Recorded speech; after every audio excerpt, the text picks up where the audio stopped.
Please close your eyes. And just imagine that you're starting a restaurant. Imagine that you're starting a restaurant. And this restaurant is going to open next week in whatever suburb you'd like it to. I'm going to ask you a question. What's the number one thing you would like that restaurant to have in order to ensure its success?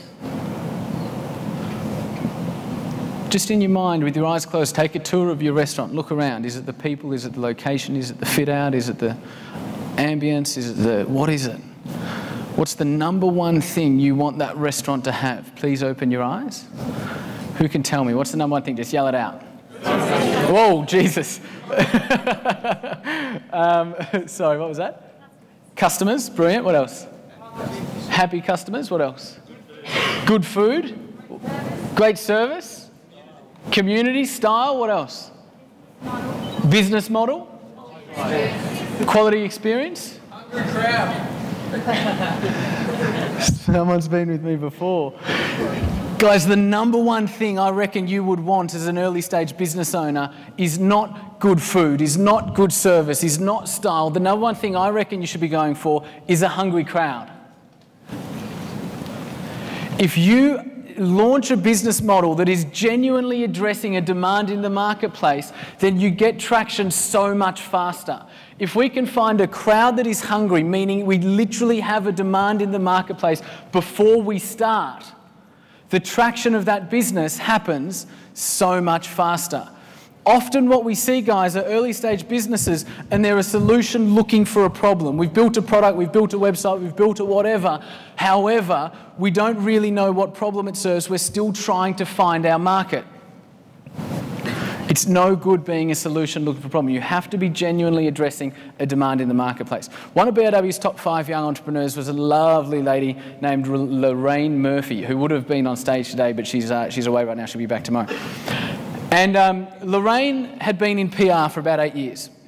And she identified that big brands, people like Woolworths and Coles and L'Oreal, were looking for more intimate ways and more personal ways to reach their consumer, other than television commercials, which are getting a bit sort of plastic.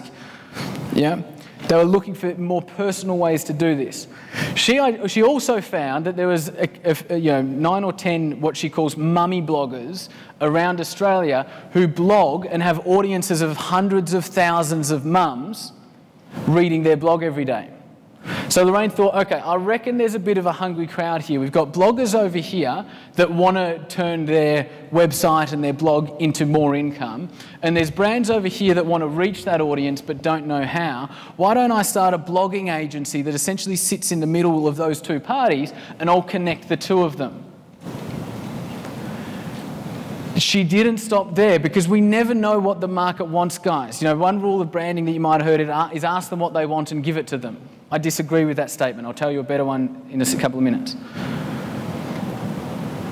When she went to market, she kept learning from both sides of the equation. She kept learning from the big brands in terms of how they wanted to cut through, and she kept learning from the bloggers as to what was going to work for them.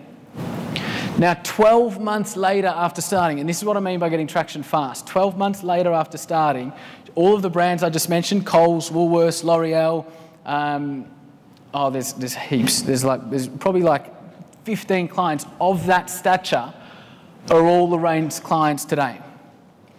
In her first 12 months of operation, she did $1 million revenue.